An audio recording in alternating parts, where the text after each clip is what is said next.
Depuis aujourd'hui jusqu'au 8 mai, la culture se rebelle, elle aussi. À Bruxelles, une septantaine de lieux organisent des événements avec public, mais sans l'accord du gouvernement. Valérie Leclerc, on vous retrouve en direct des Halles de Schaerbeek. Le week-end va être bien chargé.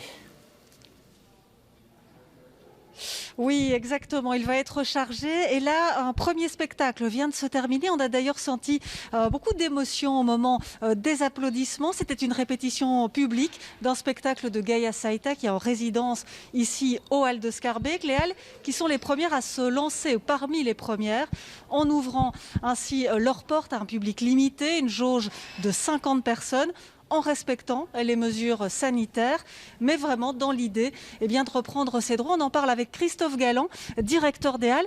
Quel est le message que vous souhaitez passer en organisant ainsi une représentation non autorisée ? C'est un acte symbolique aujourd'hui. Gaïa est effectivement en résidence chez nous, c'est une artiste associée. C'était une résidence de recherche qui n'était pas destinée à être montrée au public. Mais elle a souhaité la partager avec du public. C'est une manière tout à fait symbolique d'ouvrir le bal, comme on dit certains, pour une semaine entière d'action avec quand même 130 lieux aujourd'hui à Bruxelles et en Wallonie. Donc effectivement ici, un premier spectacle ce soir aux Halles, mais vous allez accueillir d'autres événements dès demain et jusqu'au 8 mai, organisés par Still Standing for Culture, dont vous faites partie.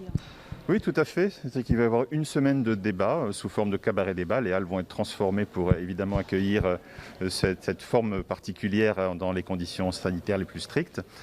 Et chaque jour, nous allons porter un sujet de société de fond. Ce n'est pas juste des débats sur le secteur culturel, mais la culture à qui on a laissé beaucoup de temps ces derniers mois, évidemment, a pris le temps de réfléchir. Et nous souhaitons aborder la crise sanitaire sous un tout autre angle. Donc chaque jour, il y aura un thème. Reprendre ses droits, c'est demain, 1er mai. Il y aura une déconstruction des récits de la crise dimanche.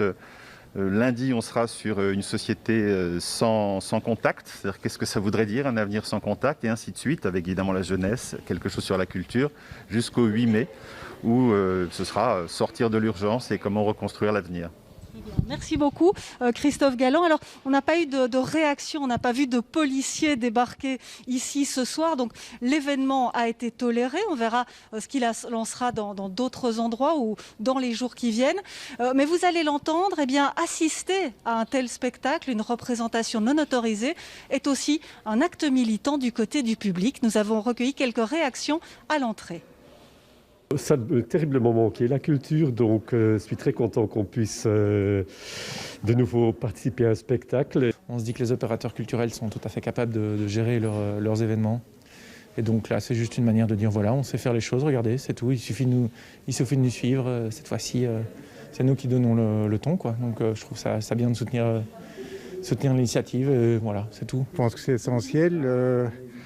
Nous ne sommes pas tout à fait en phase avec la gestion de cette crise, avec le gouvernement. Et nous pensons que la culture a tout à fait les moyens de s'ouvrir déjà aujourd'hui avec les mesures, les protocoles tels qu'ils sont en application déjà ici aux Halles.